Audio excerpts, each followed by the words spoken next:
Les aventuriers de l'étrange. Louis Bénédy sur Sud Radio.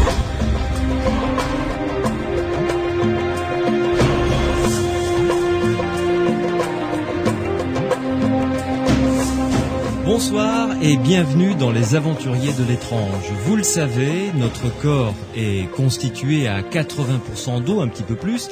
Dans notre univers, l'eau est un élément indispensable au maintien de la vie et c'est devenu un enjeu majeur pour les années à venir. Et toute innovation qui concerne ce précieux liquide est à observer de très très près. C'est ce que nous allons faire ce soir avec la biomusique. Alors, cette invention est due à deux artistes, Jean-Louis Fargier et Robert Lissalde, qui ont la prétention de régénérer ceux et celles qui entendent cette musique et lutter contre les pollutions électromagnétiques dues, là vous le connaissez bien, aux ondes Wi-Fi, téléphones portables et différentes ondes qui inondent de plus en plus notre vie. Alors, est-ce que c'est sérieux ? Est-ce que c'est efficace ? C'est ce que nous allons tenter de découvrir ce soir avec mes deux invités, à commencer par Jean-Louis Fargier, un des deux artistes. Bonsoir. Bonsoir Louis, merci de m'avoir invité à votre émission. C'est avec grand plaisir, surtout que là, on va entendre des extraits musicaux de votre création. Vous allez nous expliquer comment ça marche. Vous êtes un des deux auteurs-compositeurs de cette biomusique qui s'intitule Biomusique 601 pour un des albums. Pourquoi 601 ? Tout à fait. On appelle ça la biomusique 6 en 1 parce qu'on retrouve 6 produits en un. Les CD biomusique sont donc des œuvres artistiques musicales qui représentent un aspect et qui a 5 effets de bien-être spécifiques. D'accord. À savoir revitalisation de l'eau, protection contre les effets de la pollution électromagnétique, protection contre toute forme de stress, rééquilibrage de l'organisme et purification de l'air ambiant par une revitalisation de l'eau dans l'air, en fait. Bon, alors, on va parler de tout ça parce que là, ça pose autant de points d'interrogation, évidemment. Mon deuxième invité, c'est Maxence Laillé. Bonsoir. Bonsoir, Louis. Maxence, vous êtes journaliste scientifique, auteur d'un livre, je vais le citer parce qu'on vous a reçu pour ça dans Les Aventuriers de l'étrange. Ce livre s'intitule L'énergie secrète de l'univers, c'est paru aux éditions Guitre et Daniel. Actuellement, dans Le Monde de l'intelligence, il y a un article que vous avez écrit, et c'est pour ça que je vous ai invité, concernant les dangers du Wi-Fi, justement, dans notre environnement. Alors, comme faisait dire Audiard, vous savez, le célèbre parolier que vous connaissez, Maxence, je suppose, comme faisait dire Audiard à un de ses personnages, je ne balance pas, je renseigne. Donc j'annonce, c'est vous qui m'avez parlé en premier de cette biomusique. Comment l'avez-vous découvert ? J'ai découvert ce week-end là, lors des rencontres H2O, qui sont un congrès qui a lieu tous les ans à Toulouse autour de l'eau et de l'eau un peu dans tous ses états, où il y a pas mal de technologies, de chercheurs, d'inventeurs, de praticiens de l'eau et de la qualité de l'eau, qui se réunissent et qui font des exposés, qui échangent entre eux, qui présentent leurs appareils, leurs inventions. Et donc j'ai découvert la biomusique 6 en 1 au détour du fond de la 3e salle à gauche, derrière la porte. Et j'ai tout de suite été frappé, ou en tout cas très très intéressé par les petites images qui étaient associées à la musique, puisque le principe de celle-ci étant donc de rétablir l'équilibre de l'eau via des ondes sonores. Et l'idée est intéressante, et l'un des deux compositeurs, votre autre invité vous le dira tout à l'heure, ce qui est intéressant également, c'est il y a une démarche qui est vraiment à assumer, de vouloir de se mettre au service de la science et de différents types d'examens scientifiques pour pouvoir vérifier l'effet de ce qu'ils affirment. Donc ça, c'est vraiment très sain et très noble. Voilà. Ah, tout à fait. C'est pour ça d'ailleurs que j'ai été convaincu lorsque vous m'avez appelé en me disant, absolument que tu les reçois, parce que là, il y a un concept, il y a quelque chose qu'il faut absolument découvrir. Jean-Louis Fargier, Maxence Laillé, vous restez avec nous. Durant l'heure qui va arriver, on va essayer de comprendre un petit peu plus ce que vous avez inventé et découvrir votre musique par là même, bien entendu. Je rappelle à ceux et celles qui nous écoutent que pour pouvoir écouter cette émission tranquillement, la télécharger, il y a des podcasts qui existent sur le site psiland.org, siland.org, et là vous allez pouvoir télécharger toutes les émissions des Aventuriers de l'étrange, y compris celle-ci. Et durant le cours de cette émission, je vous donnerai également le nom du site qui concerne cette musique dont on va parler pour que vous puissiez vous la procurer. Les Aventuriers de l'étrange, Louis Bénédy sur Sud Radio. La Biomusique, c'est ce qui est au centre des Aventuriers de l'étrange ce soir sur Sud Radio. Alors Jean-Louis Fargier, vous êtes un des deux auteurs-compositeurs, c'est comme ça qu'on peut vous qualifier? Oui, tout à fait. Oui. Parce qu'il s'agit de musique quand même, à absolument, la base. Absolument. Voilà. Alors, expliquez-nous le principe de votre musique. Là, j'ai 3 CD sous la main, très bien. Je prends un CD, je le mets sur ma platine pour écouter la musique. Et qu'est-ce qui se passe?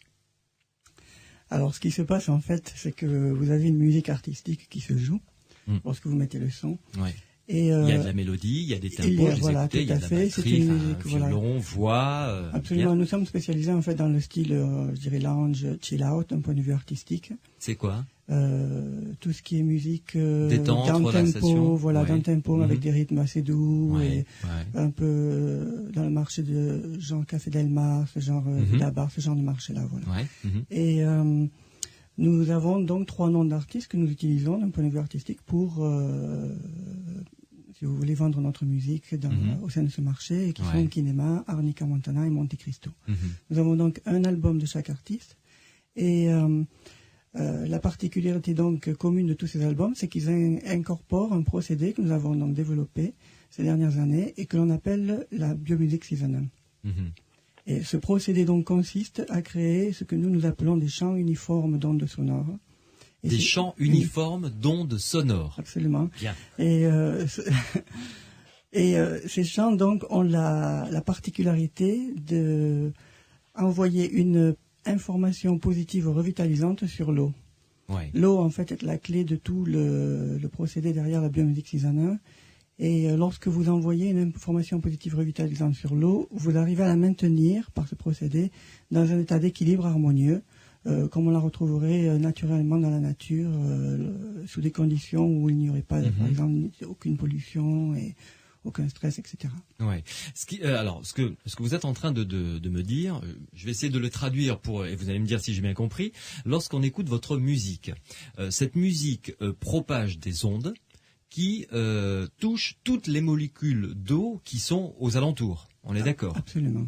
Donc celles que j'ai dans mon corps, celles qui sont en suspension dans l'air, celles qui sont dans les arbres, les plantes qui sont autour de moi, enfin tout ce qu'il y a autour de moi. Absolument. En fait, les champs uniformes d'ondes sonores rétablissent et renforcent en fait l'équilibre des forces vitales de tout organisme vivant, que ce soit les personnes, les animaux, les plantes et la qualité biotique de l'environnement.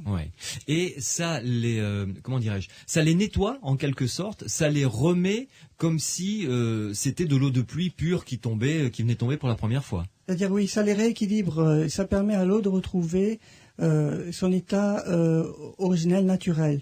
Si vous voulez, l'eau, il faut comprendre que l'eau peut avoir 2 états. On appelle ça dans le monde scientifique de manière vulgaire l'eau vivante et l'eau morte. L'eau vivante étant l'eau dite revitalisée. Il faut comprendre que l'eau a la capacité de se laisser affecter par l'information qu'elle transporte. Bon, c'est tout le monde que l'eau est un... Là, on revient aux travaux de Jean-Jacques Benveniste, c'est-à-dire la mémoire de l'eau. Oui. C'est ça, hein? Tout à fait. Donc, votre socle, c'est ça. Ce sont ces travaux. Vous avez continué dans une autre direction, bien entendu. Mais la base de la théorie, c'est ça. Tout à fait. Je ne sais pas si nous, on pourrait parler de mémoire de l'eau, mais certainement, l'eau a tendance à se laisser affecter sur le moment par l'information qu'elle transporte. Donc, si vous avez, par exemple, si vous vivez dans un environnement où vous êtes constamment soumis aux ondes des Wi-Fi ou d'un portable ou autre, votre eau, l'eau de votre atmosphère dans l'air et l'eau de votre corps est constamment soumise également à ces fréquences. Et donc toutes les cellules, et toutes les cellules qui baignent dans l'eau en pâtissent également, sont nourries également donc par ces informations.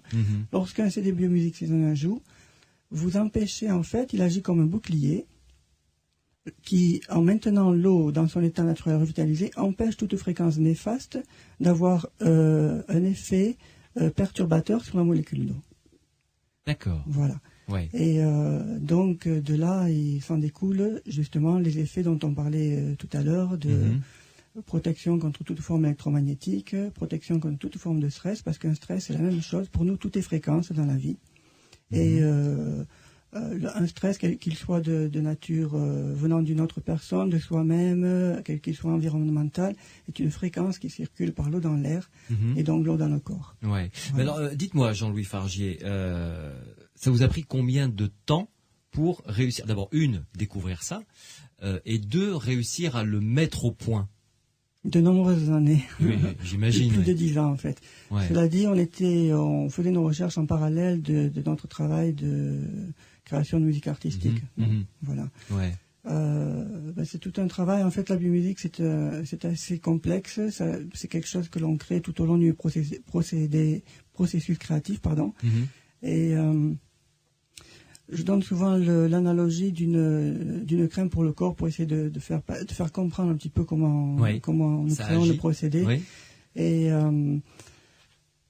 si vous voulez, lorsque vous avez une crème qui est créée pour un type de peau spécifique, vous allez avoir certaines plantes dans certaines quantités, mis à un certain moment, etc., qui vont créer une synergie et donc être efficaces pour ce type de peau en particulier. Tout à fait. Un petit peu la même chose avec la biomusique. Vous avez des fréquences spécifiques, des sources sonores spécifiques qui reposent sur des compositions qui répondent également à des critères spécifiques. Le tout créant une synergie qui permet donc de créer ces champs uniformes d'ondes sonores, qui eux sont très fragiles et donc nécessitent une bonne, si vous voulez, qu'ils soient dans un CD sur une forme de wave. Voilà. C'est-à-dire, lorsqu'on compresse la musique, on peut commencer à affecter les effets de la biomusique. D'accord. Voilà. Ok. Oui. Donc, il faut que ce soit sur un bon CD. Voilà, le CD soit joué. Voilà. Par contre, on peut jouer sur n'importe quel système parce que ce n'est pas une question de qualité sonore, c'est une question d'information sonore qui est immédiatement captée par l'eau dans l'air, qui circule immédiatement par l'eau dans l'air et l'eau dans le corps, ou l'eau dans les plantes, l'eau dans les animaux.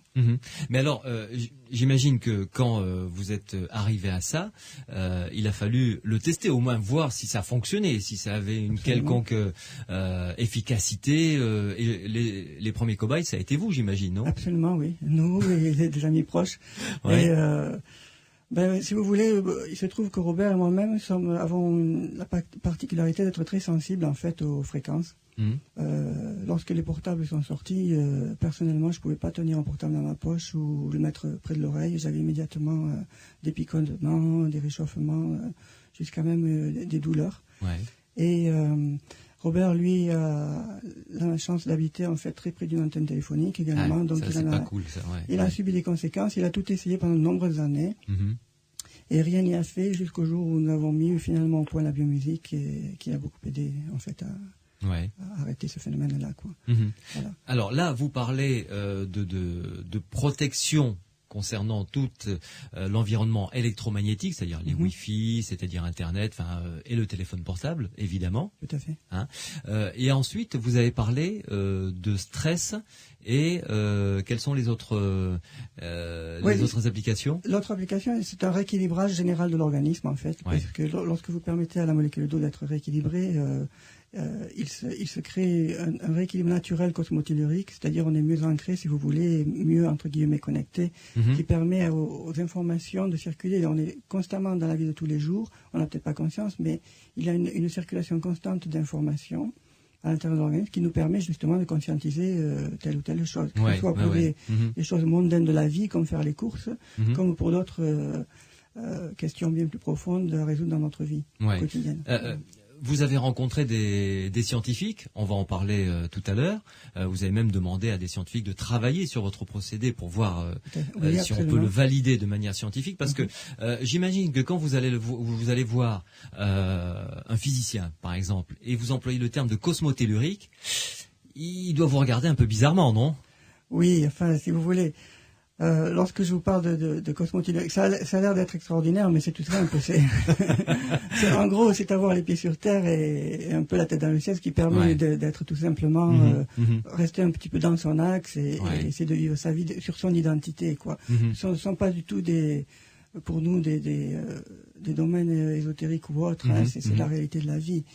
Non, mais ce qui nous intéressait, c'était d'aller voir justement des scientifiques pour tout d'abord démontrer l'effet de revitalisation de l'eau, puisque c'est l'information clé de la biomusique, et puis également démontrer tous les effets bénéfiques. Ouais. Alors, on va en parler justement avec Maxence Laillé qui va venir nous rejoindre dans quelques instants. Vous avez travaillé avec différents scientifiques, notamment le célèbre professeur Masaru Emoto, avec son laboratoire. C'est lui qui a découvert ce principe selon lequel, quand on met un mot de paix ou de violence, etc., ou une prière récitée devant un flacon d'eau, la molécule d'eau s'imprègne, comme vous le disiez tout à l'heure, de l'information et se transforme même physiquement. Donc, est-ce que ces travaux ont été validés par la science, les travaux d'Emoto? Qu'est-ce qui s'est passé lorsque vous avez demandé au laboratoire d'Emoto de tester votre musique? On va découvrir ça avec Maxence Laillé et vous dans quelques instants sur Sud Radio. Les aventuriers de l'étrange sur Sud Radio, nous avons un dossier sur le feu qui est absolument passionnant, celui de la biomusique avec un des deux auteurs-compositeurs qui est mon invité ce soir, Jean-Louis Fargier, et puis Maxence Laillé, journaliste scientifique à qui j'ai demandé d'être présent dans cette émission puisqu'il vient de publier dans Le Monde de l'intelligence un article sur les dangers du Wi-Fi. Maxence Laillé, avant de revenir à Jean-Louis Fargier et de discuter avec lui et parler de la biomusique, expliquez-nous en 2-3 mots ce qu'a fait le professeur Masaru Emoto, ce qu'il a découvert en fait.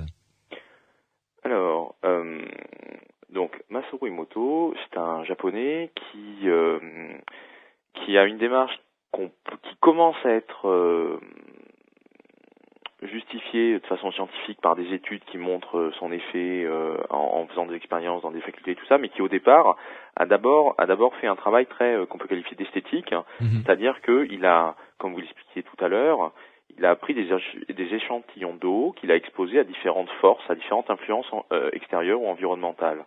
Donc il a tout d'abord pris des échantillons dans des rivières à l'eau pure et puis dans des lieux où l'eau était polluée. Ouais. Et puis parfois, un petit peu après, il a pris des échantillons qui étaient exposés à de la musique hard rock, un peu violente, et puis à d'autres moments exposés à du Mozart ou exposés à du piano jazz. Voilà, il a fait comme ça différents tests, différents échantillonnages de flacons d'eau exposés à des forces, à différentes énergies environnantes, qu'elles soient donc acoustiques ou simplement chimiques.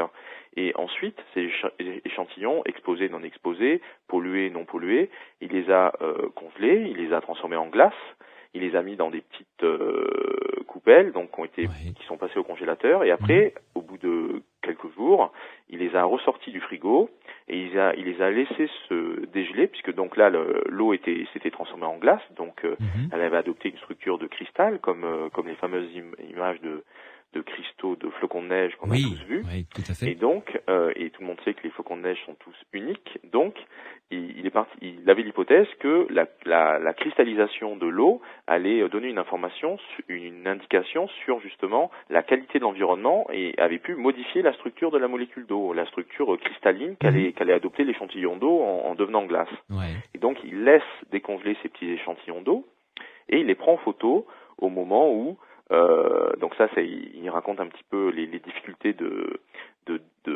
dosage ou de réglage de son appareil photo pour faire ce qu'on appelle de la microphotographie, c'est-à-dire réussir à prendre correctement avec un appareil photo la structure cristalline du cristal et en même temps que ça soit joli. Il avait aussi cette exigence que ça soit beau au niveau des images qu'il allait produire. Donc il a fait pas mal de tests et l'idée à chaque fois c'était que donc il prenait en photo ces échantillons d'eau et du coup il a fait des classements, des catégories et il s'est aperçu que la forme des cristaux d'eau, des cristaux de glace n'était pas la même et était même relativement éloignés les unes des autres en fonction de la qualité de l'eau. C'est-à-dire qu'on avait des cristaux qui étaient très beaux, très étalés, très complexes, très esthétiques, assez fascinants même quand la glace, l'eau gelée venait d'une eau de rivière très pure, ou alors près d'un lac où des gens avaient prié, ou alors suite à une exposition à de la musique extrêmement douce et apaisante, ou bien sûr, il a aussi fait le test en parlant, en disant merci ou en disant je te hais aux molécules d'eau ou enfin aux petits flacons, ou bien sûr, comme vous le disiez tout à l'heure, en plaquant des mots qui avaient un certain sens ou une certaine signification. Voilà. Et il a pu comme ça mettre en évidence, en tout cas c'est ce qu'il affiche dans les ouvrages qu'il a rédigés, des familles, un petit peu des catégories comme ça de cristaux, plus ou moins réussis, plus ou moins déformés, et qui reflètent la qualité, l'état de qualité, le type d'information qui est présent dans l'environnement eau. Voilà. Et donc là, c'est une démarche qui a débuté il y a à peu près une dizaine d'années maintenant. Ouais. Et depuis l'an dernier à peu près, il y a eu une expérience avec des échantillons qui ont été envoyés par avion dans une fac aux États-Unis. Et suite à ce protocole qui était donc assez complet, qu'on appelle dans le jargon scientifique une expérience en double aveugle, ils ont pu montrer qu'effectivement les chercheurs américains qui ne savaient pas quels étaient les échantillons d'eau gelée qui avaient été soumis à des informations violentes, soumis à des pensées douces ou à des pensées violentes. Donc les chercheurs américains ont eux-mêmes classé les cristaux d'eau qu'ils prenaient en photo lorsqu'ils décongelaient, plutôt, ceux-là ils sont beaux, ceux-là ils sont pas beaux, et effectivement quand on décollait les étiquettes et qu'on comparait les échantillons 1, 2 ou 3 ou 4 à quoi ça correspondait à un certain type d'exposition ou de force environnementale. Ouais. Voilà. Donc ce qui vient valider, entre guillemets, parce qu'il va falloir qu'il soit fait d'autres expériences, j'imagine, mais valider déjà les découvertes du professeur Masaru Emoto. Oui, tout à fait. Oui, c'est la première étude là on pourrait appeler ça un peu. D'ailleurs, il a fait ça avec un département universitaire qui est spécialisé dans la parapsychologie. C'est la première étude sur laquelle il y a vraiment des critères de rigueur scientifique qui sont appliqués et qui permettent de dire oui, effectivement, la petite sélection que vous faisiez jusqu'à présent et que vous faisiez certes dans une approche rigoureuse, mais qui était quand même quand on voit les clichés, les cahiers d'images avec les clichés, on peut tout à fait imaginer qu'il les a sélectionnés à dessein et voilà. Bon, mais là on est quand même dans un contexte où il y a une étude qui a été faite et qui montre que en fonction la cohérence et la beauté et la complexité propre à un cristal est vraiment corrélée à un type de force extérieure, d'environnement extérieur. Mais vous vous rendez compte ce que on est en train d'énoncer là devant nos auditeurs et nos auditrices, c'est-à-dire que l'eau, un flacon d'eau, donc pur, on va dire, neutre, quand on plaque un mot, parce qu'il l'a fait ça aussi, Masaru Emoto, quand on colle un mot dessus, amour, ou un autre mot sur un autre flacon, haine, ça transforme, c'est-à-dire que l'eau capte cette information. C'est un mot qui a une force qui transmet une information aux molécules d'eau. Oui, mais on se rend bien compte de ce qu'on est en train de dire. Bien sûr, mais il faut prendre conscience que nous sommes comme le disait Jean-Louis tout à l'heure, nous sommes dans un univers, dans un monde où nous sommes traversés en permanence de rayonnements, de fréquences, d'ondes électromagnétiques de toutes sortes, au premier rang duquel, par exemple, la lumière. Donc la lumière, c'est un rayonnement électromagnétique naturel. Oui. On parlera tout à l'heure des pollutions électromagnétiques. Donc là, ce sont des rayonnements électromagnétiques artificiels d'origine industrielle. Donc on a la lumière qui est là présente en permanence, qui nous traverse également. Et ce qui fait que on peut tout à fait donc cette histoire des mots qui sont plaqués sur la fiole et qui modifient la molécule d'eau, qui modifient les quelques centilitres d'eau présents dans le flacon, ça peut tout à fait être lié au rayon lumineux qui vient traverser la fiole et qui du coup, bien entendu, une fois qu'elle a traversé la petite étiquette où il y a le mot placé sur le papier, les propriétés dans l'espace de ce rayon lumineux ne sont plus les mêmes, puisqu'il y a un endroit où le rayon lumineux a été perturbé, modifié par le fait d'avoir traversé les lettres en noir qui composent le mot. Ouais, mais là on évacue le principe de haine ou de amour que représente le mot. Oui, mais ce mot-là, il est dessiné. On pourrait peut-être Jean-Louis Farget. Ce mot-là, il est dessiné, donc c'est pour ça que ça peut être ça aussi. Ça peut. Oui, tout à fait. Maxence, juste 30 secondes, Jean-Louis Farget. Non, moi, je dirais tout simplement, en fait, parce que j'aime bien garder les choses le plus simple possible. De notre point de vue, si j'ai quelqu'un en face de moi à qui je dis je vous aime, la personne va se sentir bien. Si je lui dis je vous hais, elle va se sentir mal. Forcément. Et ces mots, en fait, ne sont rien d'autre que pour nous des fréquences. Donc, ce sont des fréquences qui circulent. On les prononce et ça devient des fréquences. C'est ça. D'accord. Mais lorsque vous écrivez sur un bout de papier, c'est pareil. C'est une fréquence qui est inscrite, si vous voulez. Oui, qui s'imprime en quelque sorte dans la surface. Prenez un livre, dans le même ordre d'idée, un mot et vous allez voir. Excusez-moi, Maxence. Si vous prenez un livre que vous lisez des mots agréables, vous allez vous sentir bien. Si vous lisez des mots qui font du mal. Ah, ça peut être extrêmement violent, tout à fait. Chose, tout à fait, oui.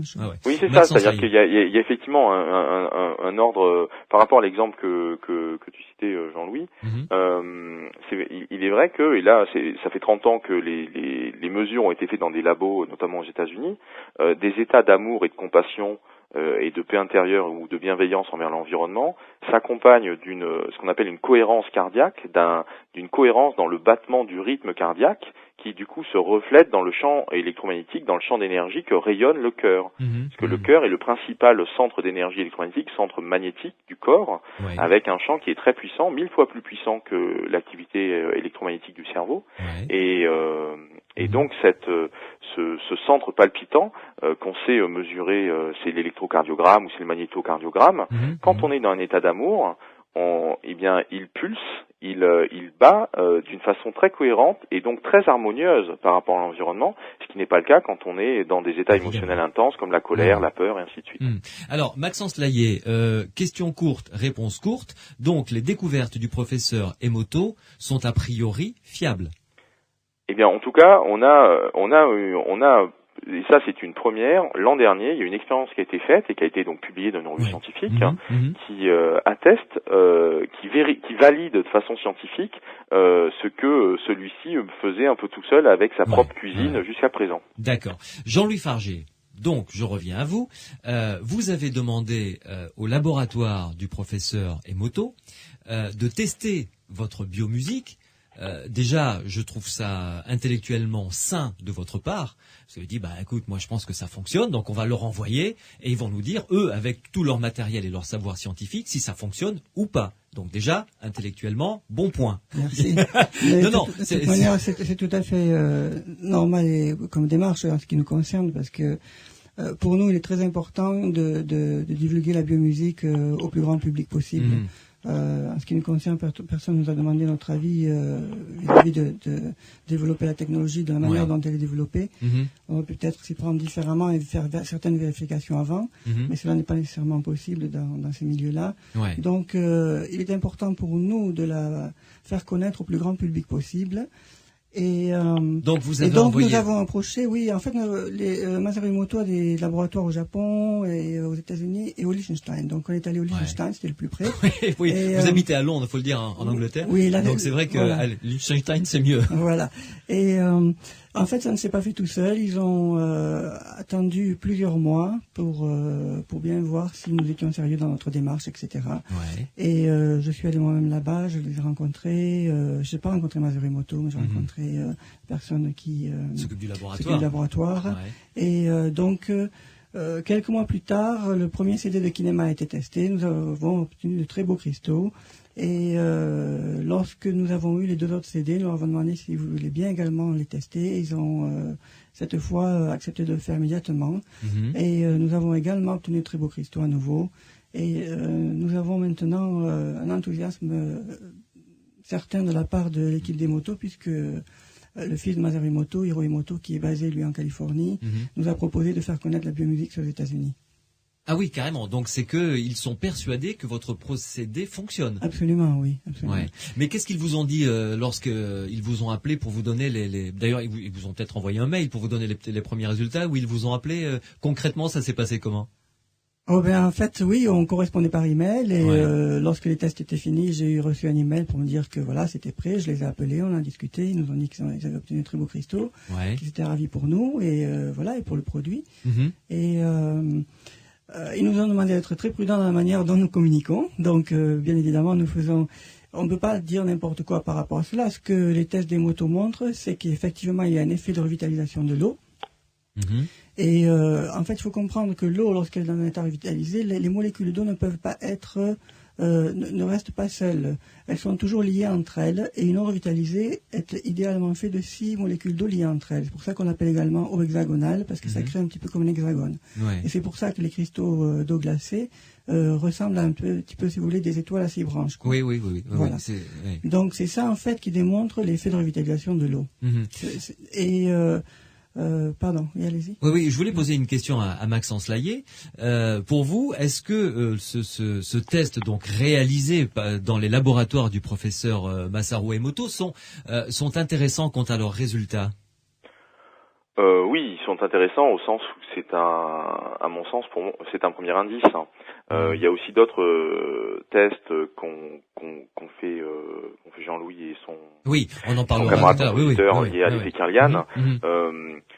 Si vous voulez, il y a deux. C'est vrai qu'il y a deux façons en général de tester l'efficacité de ces procédés, comme par exemple là une onde acoustique, de la musique.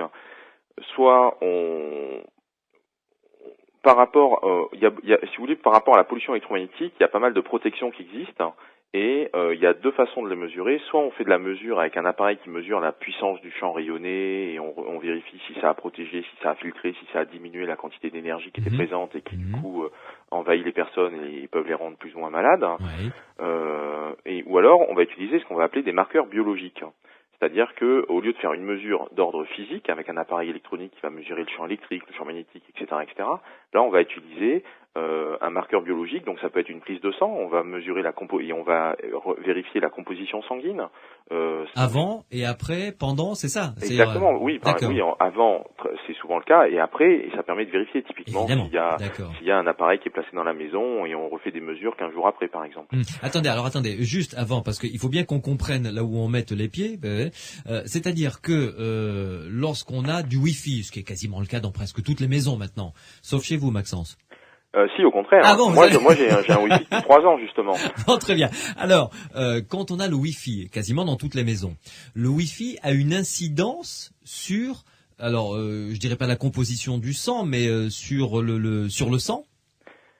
Ça a une incidence sur l'environnement parce que c'est un système qui rayonne de l'énergie. Alors, c'est un peu, si on veut comparer, c'est un peu comme une antenne relais, sauf qu'au lieu de couvrir une zone de plusieurs centaines de mètres ou 1 ou 2 kilomètres de largeur, là, ça couvre une zone de 30 mètres ou de 50 mètres, ça dépend de la puissance.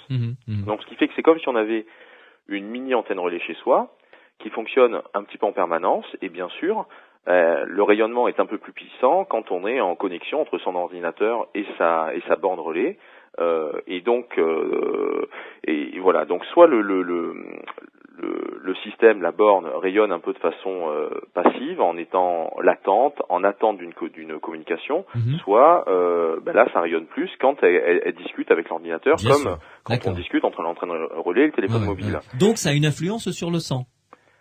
Ça peut avoir une influence sur le sang. Ce qu'on a mis en évidence aujourd'hui, par rapport au Wi-Fi spécifiquement, justement, il n'y a aucune étude.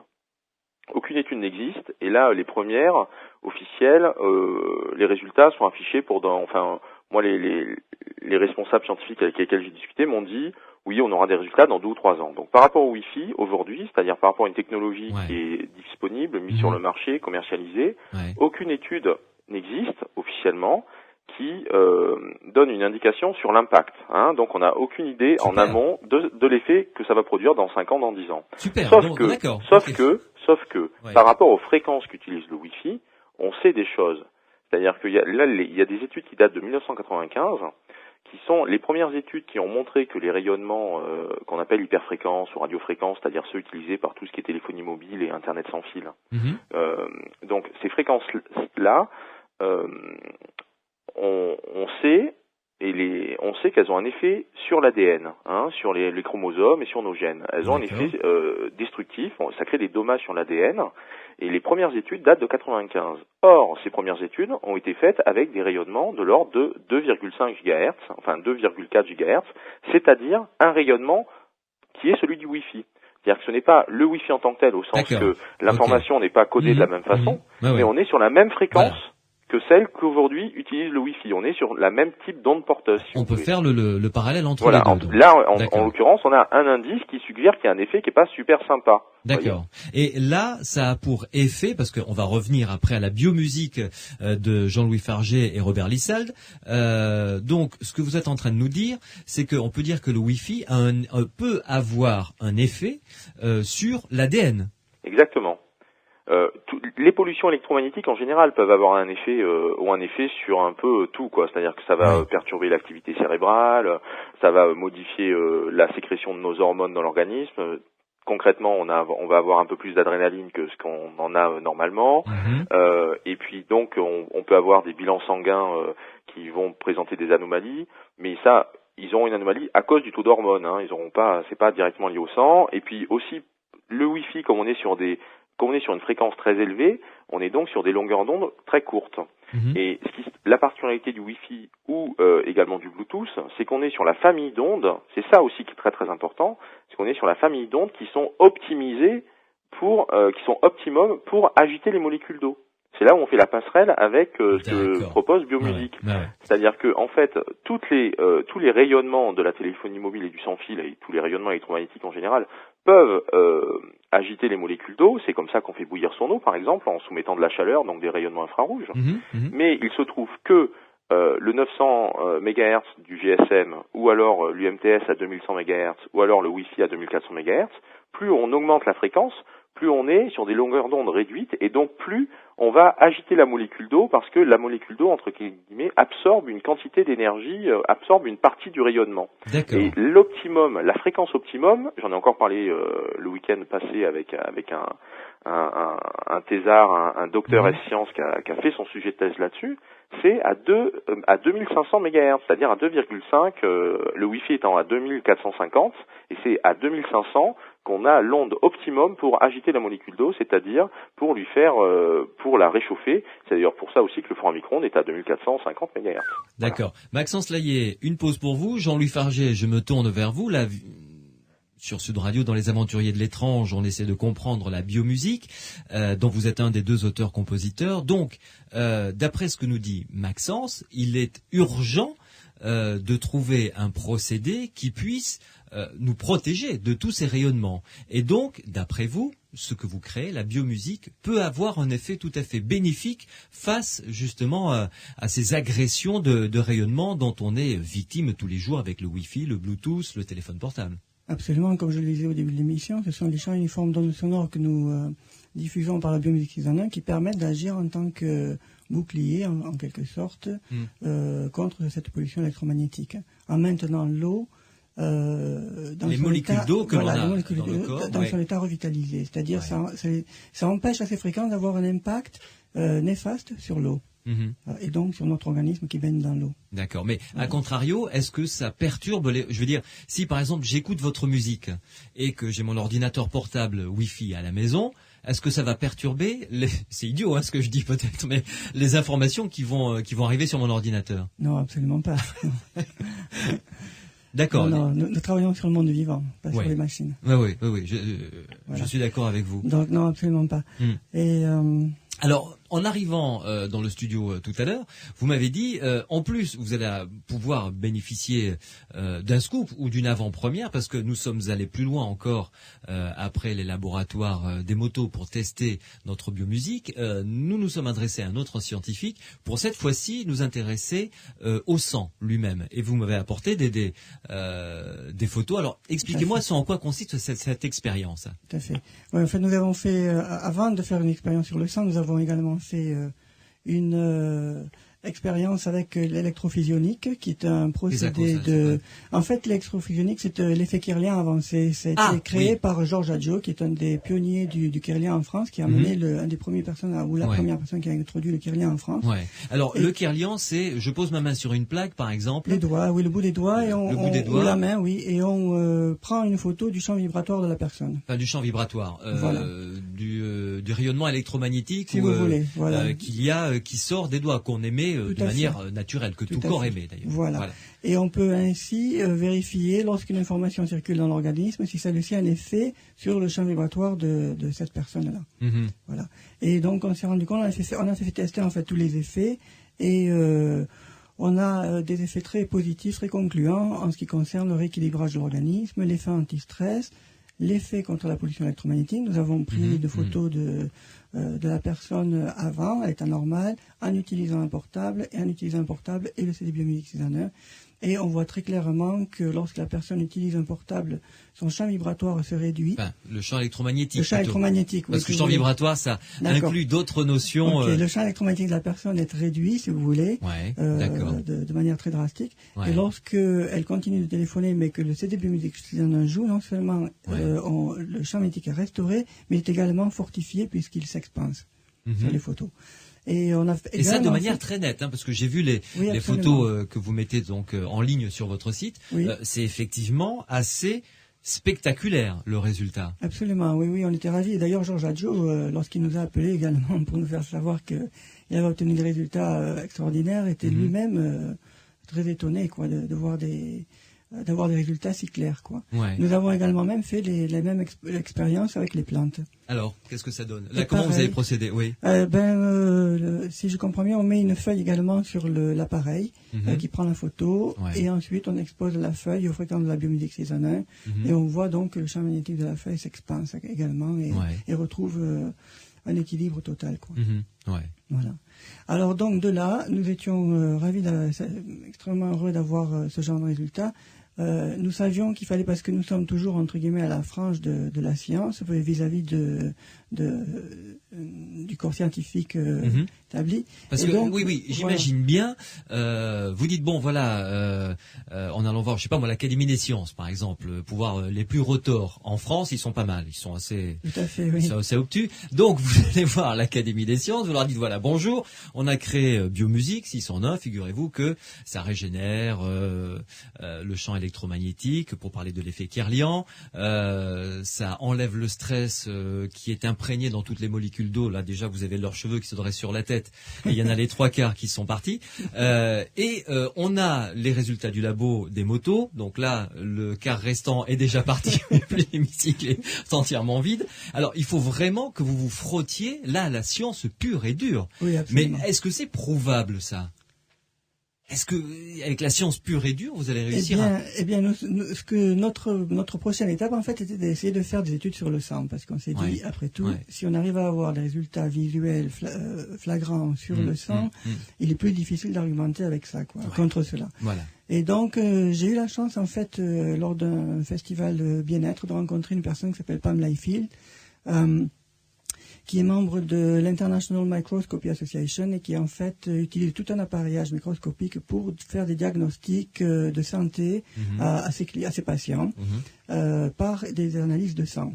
Donc j'ai vu ses rapports, il y a une cinquantaine de pages avec je sais pas combien de photos. Elle prend des échantillons de sang vivants et séchés et de là elle tire toute une sorte de conclusion qui donne un aspect. Donc je lui ai parlé de ce que nous faisions avec Robert, elle a trouvé ça très intéressant, elle m'a dit laissez-moi un CD, je vais voir ce...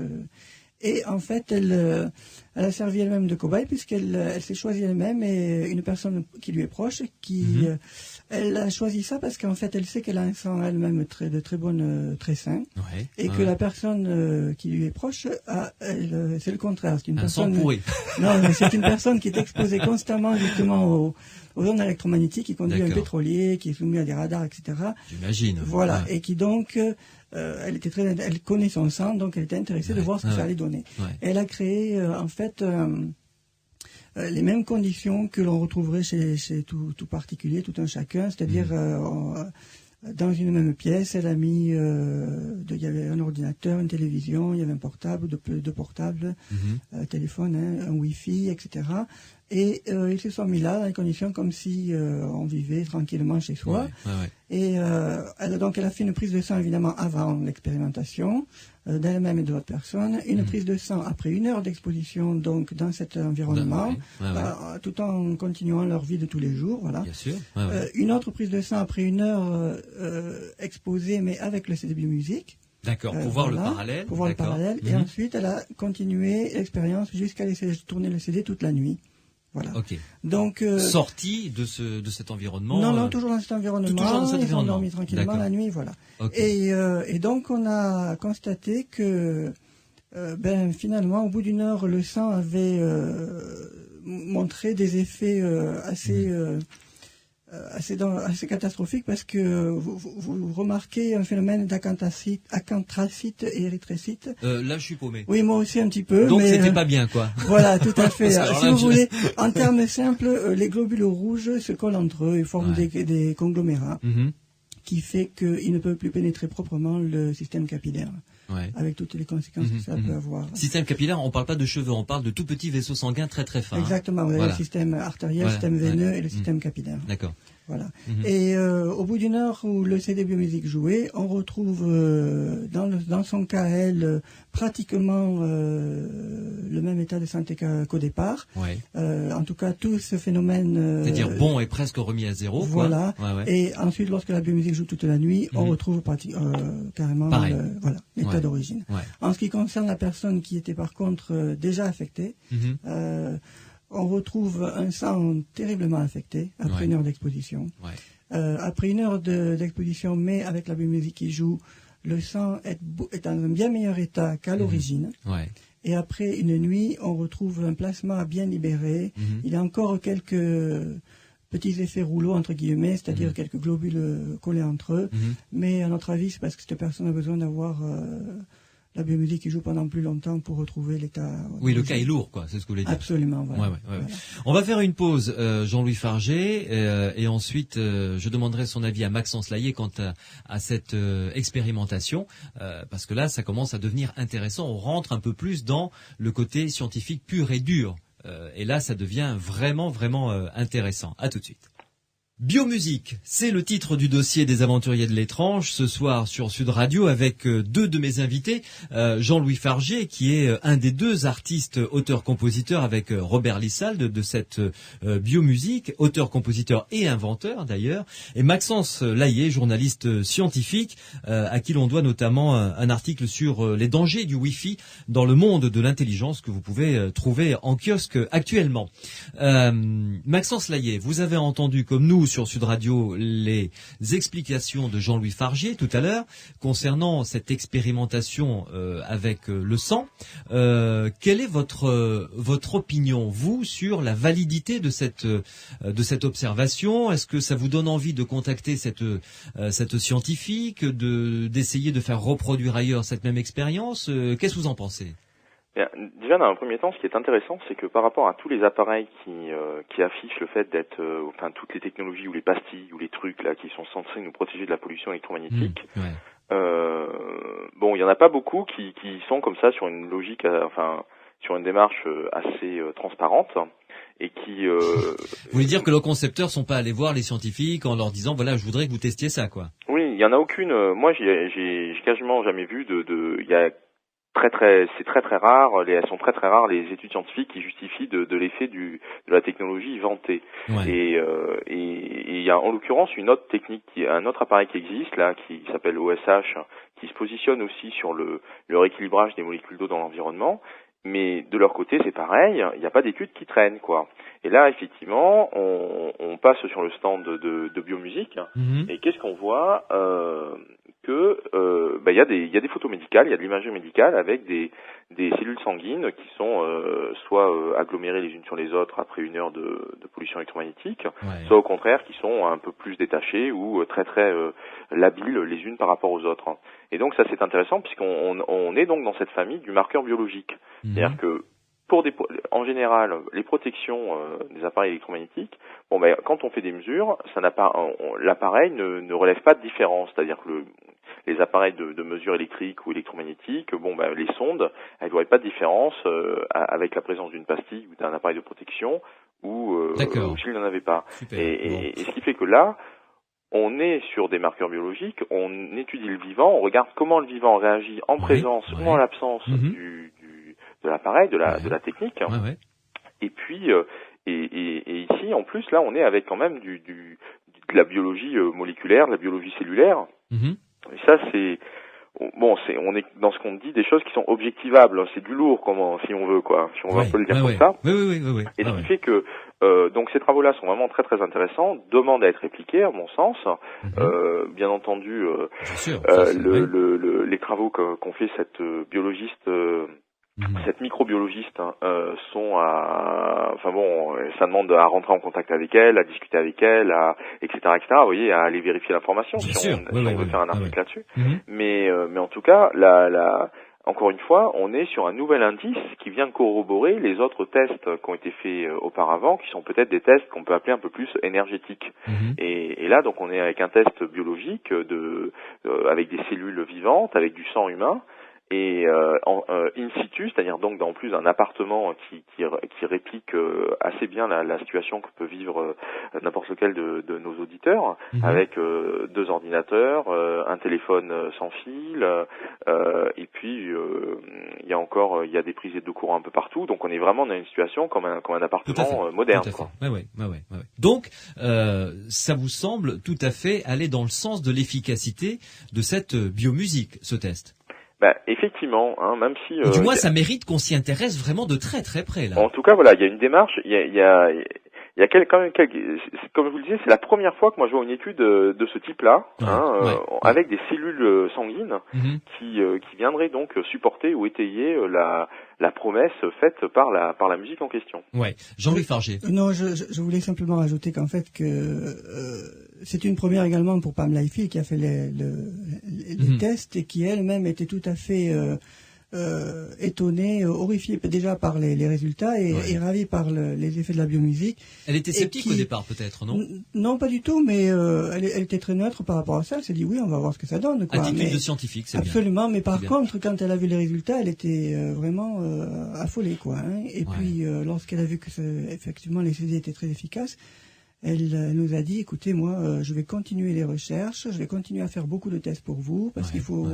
Elle a l'intention de créer un dossier bien solide et de faire connaître tout ça, quoi.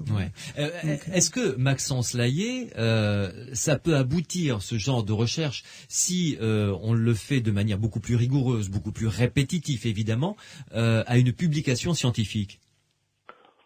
Oh oui. Oui, c'est tout à fait possible. Il y a des revues scientifiques qui sont spécialisées sur ce domaine-là. Il y a une revue, par exemple, qui s'appelle Bioelectromagnetics. Il y en a 2 ou 3 autres comme ça qui sont à la charnière de ce qu'on appelle la biophysique ou la biologie électromagnétique, etc., etc. C'est vraiment c'est un secteur qui est pas très très connu en France parce que il y a peu d'enseignements universitaires qui traitent du domaine. Mais les revues anglo-saxonnes existent et il y a des leaders, il y a des leaders sur le marché. Non, mais attendez, soyons bien clairs. Si une publication scientifique, donc avec tout ce que ça a de rigoureux et de lourd derrière, comme on le disait tout à l'heure, prouve de manière incontestable que cette musique ou qu'une musique est capable d'influencer toutes les molécules d'eau qui, entre guillemets, l'entendent et régénère ainsi de manière significative le corps, l'esprit, l'environnement. Je vais être vulgaire, mais sans déconner, si c'est pas le prix Nobel, je comprends plus là. Benveniste n'a pas eu le prix. Benveniste était très loin d'avoir le prix Nobel par rapport à sa découverte, et pourtant sa découverte, dans 30 ans, on va tous considérer que ça sera un père fondateur, aussi important que Pasteur ou d'autres. Là-dessus, il n'y a pas.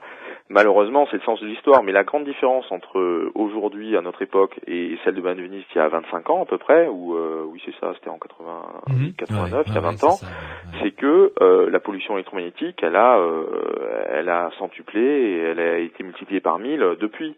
Parce qu'on a eu le téléphone mobile qui est là, on a le Wi-Fi qui est présent depuis 3-4 ans. Le Bluetooth qui est omniprésent. Voilà, on a le WiMAX, qui arrive. Donc, ce qui fait qu'on est sur un environnement qui est complètement différent. Ce qui fait que le sens de l'histoire, c'est les systèmes vivants commencent à être de plus en plus fatigués par cette pollution industrielle, par cette pollution électromagnétique artificielle qui est générée par tous nos appareils.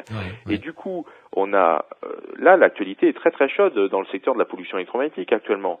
On a un rapport là qui a été diffusé le 31 août par une coalition d'une vingtaine de scientifiques, de chercheurs indépendants anglo-saxons, mais qui sont quand même des recteurs d'universités ou de santé environnementale aux États-Unis.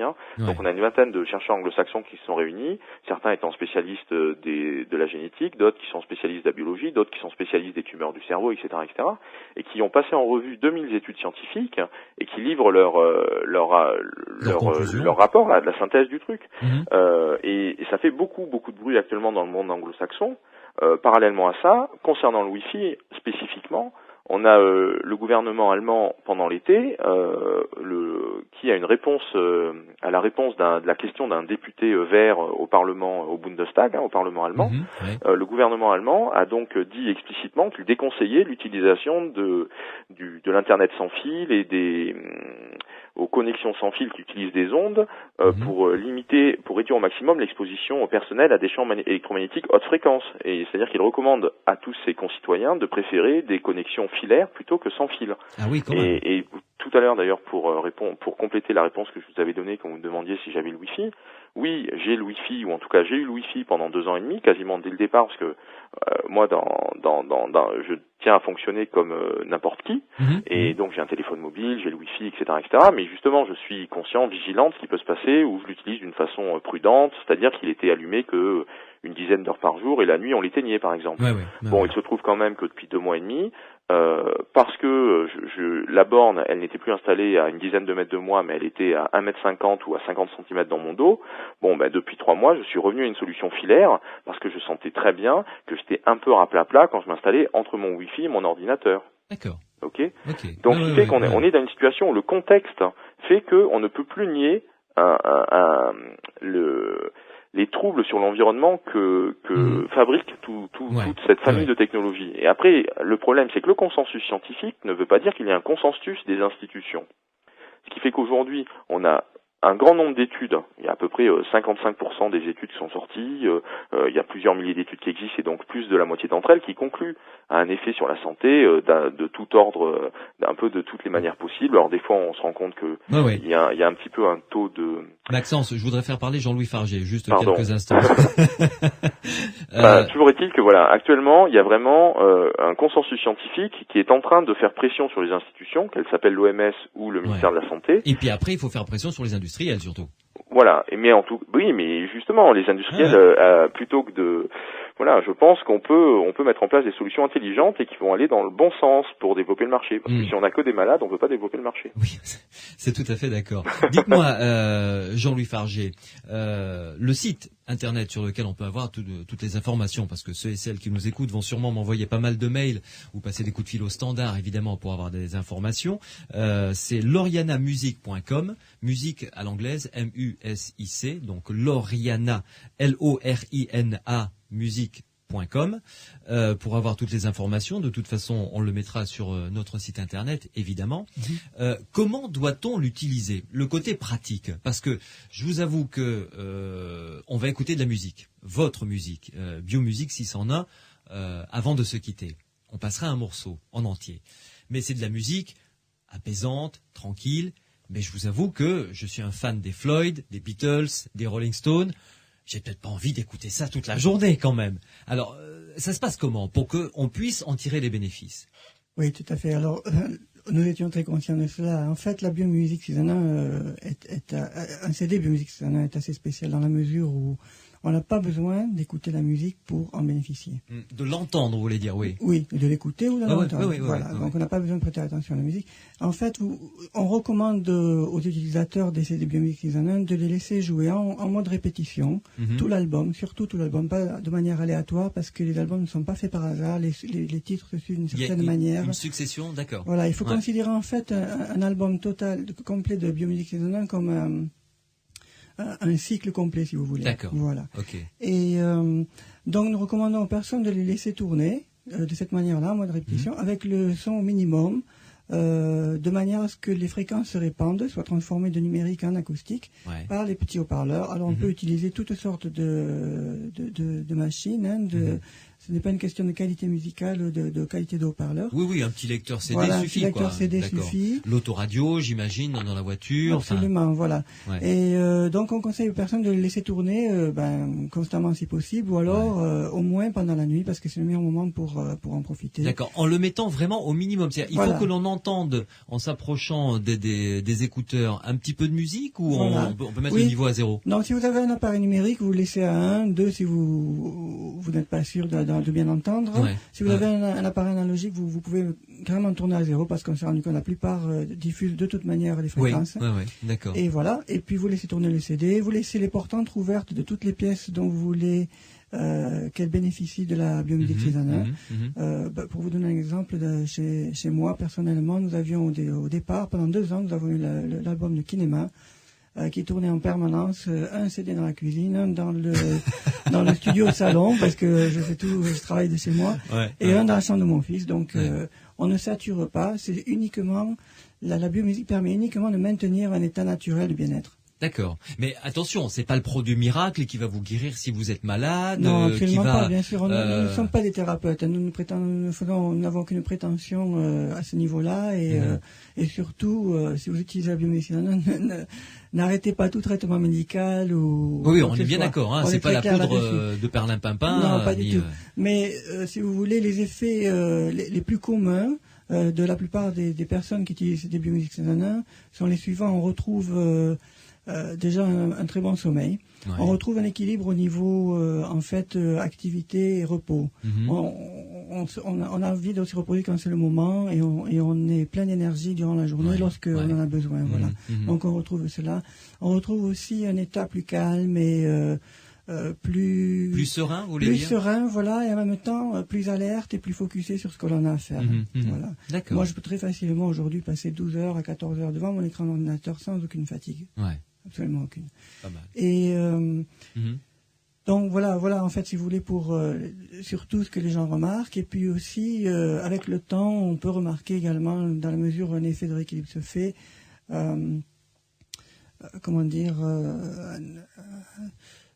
comme une intuition qui se développe, si vous voulez, parce qu'on est, on permet, si vous voulez, aux informations de circuler mieux dans le corps. C'est un petit peu comme une fréquence radio. On est vraiment sur sa bonne fréquence, donc le signal est clair. Et donc, si on est à l'écoute ou si on s'habitue à fonctionner un petit peu de cette manière, on se rend compte on peut avoir un petit peu plus d'intuition pendant la vie de tous les jours, ce qui peut toujours servir. Très bien. Merci beaucoup en tout cas Jean-Louis Fargé d'être venu jusque dans nos studios pour les aventuriers de l'étrange. Merci beaucoup de m'avoir invité. C'est avec plaisir et on reste en contact évidemment pour bien suivre votre avancée, les différentes expertises scientifiques qui auront lieu les unes après les autres. On compte sur vous pour nous tenir au courant en tout cas. Merci bien et puis si vous me permettez, on peut trouver les CD Biomusique dans tout magasin de bien-être ou librairie spécialisée, notamment sur Toulouse à l'Incunable. Oui, à l'Incunable, oui, à Bordeaux également, on peut le trouver. Voilà. C'est à l'Incunable rue Nazareth, à Toulouse. Voilà. J'ai réussi à retrouver. Ou sinon, se renseigner sur le site laurianamusique.com. Et là, on a toutes les informations. Et d'ailleurs, on peut voir les photos des effets Kirlian, les photos concernant également les différentes expériences au laboratoire des motos. Si on a envie de visualiser ça, il faut aller sur le site internet. Tout à fait. Nous sommes également distribués par DG Diffusion. Donc, si vous ne trouvez pas le CD, n'hésitez pas à les appeler. Ouais. Merci beaucoup, en tout cas, Jean-Louis Fargé. Maxence Laillé, merci beaucoup. Merci Louis de nous avoir invités. Non, c'est avec plaisir parce que c'est vraiment très intéressant. Prochain bouquin, quelque chose sur le feu, rapidement, il me reste une petite minute. Oui, là je suis en train de mettre les dernières gouttes d'un ouvrage sur le sérum de Quinton, c'est-à-dire des quêtes de l'eau de mer avec des propriétés très très particulières et surtout très bonnes pour la santé, qui étaient utilisées en France au début du siècle, au début du XXe siècle, en tout cas dans les années 1900-1915, et qui a un petit peu disparu de la circulation. Or, des chercheurs ont continué à travailler dessus, notamment en Suisse, en Afrique, et ce qui fait que le Quinton aujourd'hui, il y en a qui l'utilisent, des vétérinaires l'utilisent, des dentistes l'utilisent, et ça marche très très bien. Et ça permet assez naturellement justement de stimuler les forces vitales. Enfin, ça permet que les cellules prolifèrent, que les os repoussent, etc., etc. Donc c'est assez pratique. Bon, on en reparlera dans les aventuriers de l'étrange. Alors. Voilà, normalement c'est début de l'année 2008. Entendu. Bonne fin de soirée Maxence et à très bientôt. Merci, bonsoir à vous deux. Au revoir. Les aventuriers de l'étrange. Louis Bénédy sur Sud Radio.